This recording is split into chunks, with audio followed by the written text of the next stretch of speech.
नमस्कार, आप देख रहे हैं मिरर मीडिया। मैं हूं रेनू। स्वागत है आपका मिरर बुलेटिन में। तो चलिए डालते एक नजर आज की सुर्खियों पर। देवघर में भीषण सड़क हादसा, पानी के टैंकर से स्कूटी की टक्कर, युवक की मौके पर मौत।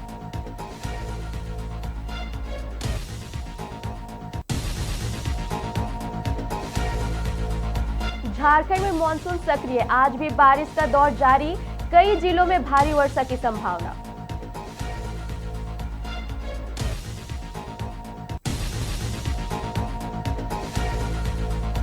ग्यारह 11,000 वोल्ट लाइन की चपेट में आया गुटखा लदा कंटेनर, चालक झुलसा, लाखों का सामान जलकर खाक।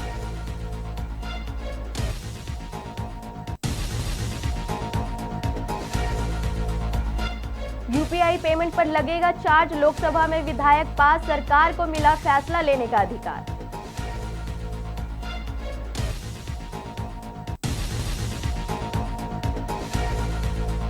डालसा धनबाद में कम्युनिटी मेडिएटर के 3 दिवसीय प्रशिक्षण का शुभारंभ।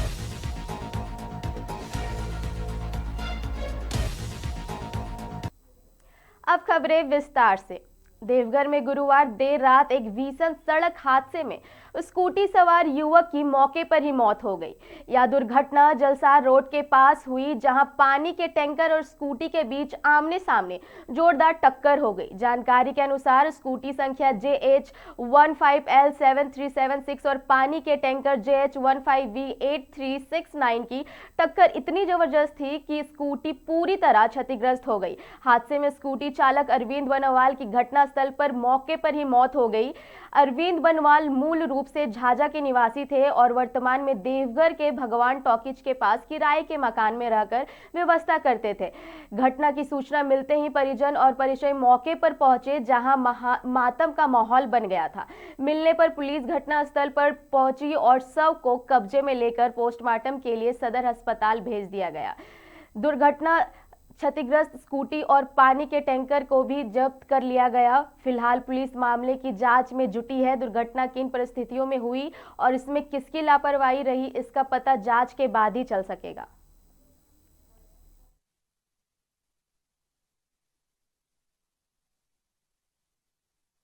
इनका पूरा नाम जो है अरविंद बरनवाल है, ठीक है, और इनका अपना घर जो है झाझा है, ठीक है, जिला जमुई झाझा के रहने वाले हैं। ये विगत करीब 10 से 15 साल से विगत यहाँ देवघर में रह रहे हैं, ठीक है। इनके पीछे जो है इनके 3 बेटी है, 3 बेटी है और पत्नी है इनके, एक भी बेटा नहीं है, समझे कि नहीं।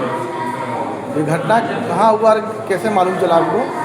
इस घटना की जानकारी हमें फ़ोन के माध्यम से पता चला है, ठीक है। और ये स्कूटी लेके निकले हुए थे घर से बाहर, जैसा कि मेरे जानकारी में आया है। किसी वाहन ने इनको जो है ठोकर मार दिया, जिससे इनकी मौत हो गई।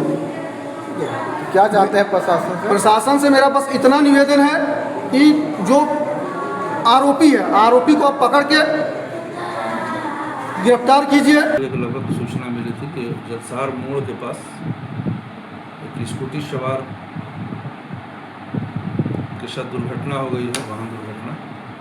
वहाँ जाने के बाद पता चला कि वो ट्रैक्टर है जिसमें पानी का टैंकर लोड था, और वह जो है ऊपर से आ रहा था ढलान में, और स्कूटी सवार अरविंद अग्रवाल, जिनकी उम्र 59 वर्ष करीब थी, यह जो है पैसे से मेडिकल का आइटम, सर्जिकल आइटम वगैरह का खरीद बिक्री का काम करते थे। स्कूटी से जा रहे थे और आमने सामने जो है टक्कर हो गई, जिसमें घटना स्थल पर ही जो है स्कूटी सवार व्यक्ति की मौत हो गई, जो देवघर में भगवान टॉकीज के पास किराए के मकान में रहते थे। झारखंड में मानसून सक्रिय बना हुआ है। मौसम विभाग के अनुसार आज राज्य के अधिकांश जिलों में गरज चमक के साथ हल्की से मध्यम बारिश होने की संभावना है। कुछ स्थानों पर भारी वर्षा, तेज हवाएं और वज्रपात की चेतावनी भी जारी की गई है। रांची, धनबाद, बोकारो, देवघर, दुमका, गिरिडीह, हजारीबाग समेत कई जिलों में दिन भर बादल छाए रहने और रुक रुक कर बारिश होने का अनुमान है। मौसम विभाग ने लोगों से खराब मौसम के दौरान खुले स्थानों, पेड़ों और बिजली के खंभों से दूर रहने तथा आवश्यक होने पर ही घर से निकलने की सलाह दी है। राज्य में अधिकतम तापमान 30 से 31 डिग्री सेल्सियस और न्यूनतम तापमान 24 से 26 डिग्री सेल्सियस के बीच रहने की संभावना है। अगले कुछ दिनों तक झारखंड में मानसून की सक्रियता बनी रहने की संकेत है।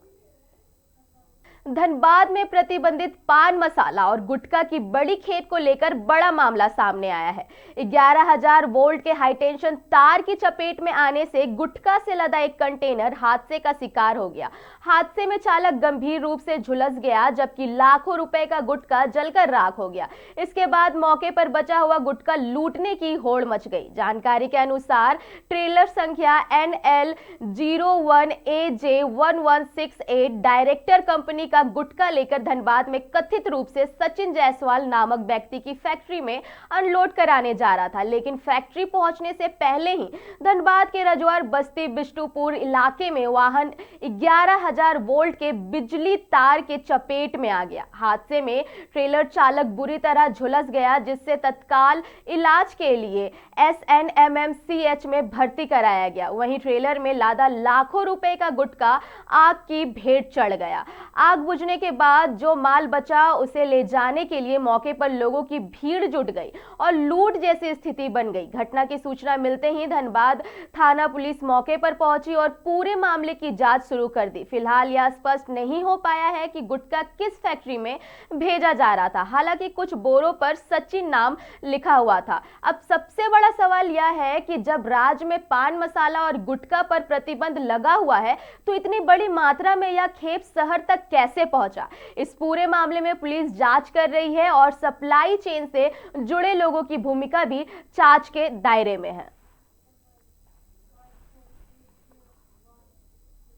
लोकसभा ने पेमेंट एंड सेटलमेंट सिस्टम विधेयक पारित कर दिया है। इस संशोधन के बाद केंद्र सरकार को भविष्य में UPI और अन्य डिजिटल भुगतान माध्यमों पर मर्चेंट डिस्काउंट या अन्य शुल्क लागू करने का अधिकार मिला है।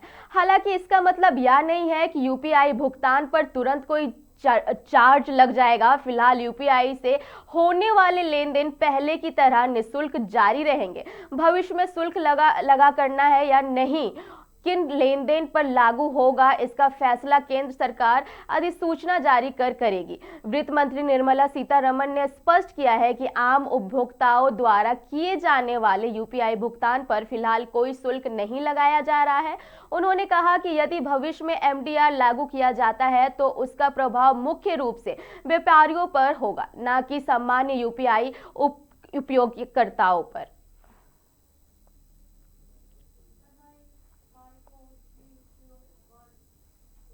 राष्ट्रीय विधिक सेवा प्राधिकरण नई दिल्ली एवं झारखंड राज्य विधि सेवा प्राधिकरण रांची के मार्गदर्शन में जिला विधिक सेवा प्राधिकरण धनबाद द्वारा कम्युनिटी मेडिएटरों के लिए 3 दिवसीय प्रशिक्षण कार्यक्रम का शुभारंभ किया गया। यह कार्यक्रम प्रभारी प्रधान जिला एवं सत्र न्यायाधीश सह अध्यक्ष डालसा धनबाद श्री मनीष के निर्देश पर आयोजित किया गया। अवर न्यायाधीश सह सचिव डालसा धनबाद श्री मयंक तुषार टोपनो ने बताया कि जिले के विभिन्न ग्रामीण क्षेत्रों से चयनित 15 कम्युनिटी मेडिएटरों को मध्यस्थता की प्रक्रिया, संवाद कौशल, आपसी सहमति और शांतिपूर्ण विवाद समाधान की तकनीकों का प्रशिक्षण दिया जाएगा।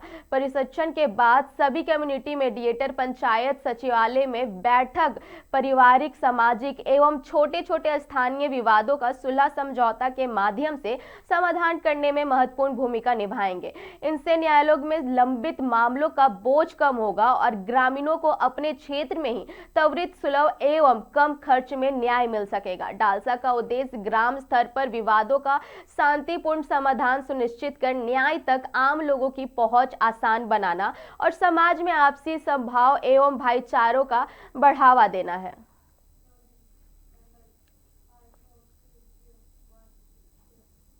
फिलहाल के लिए इतना ही। ऐसे और खबरों के लिए बने रहें मिरर मीडिया के साथ।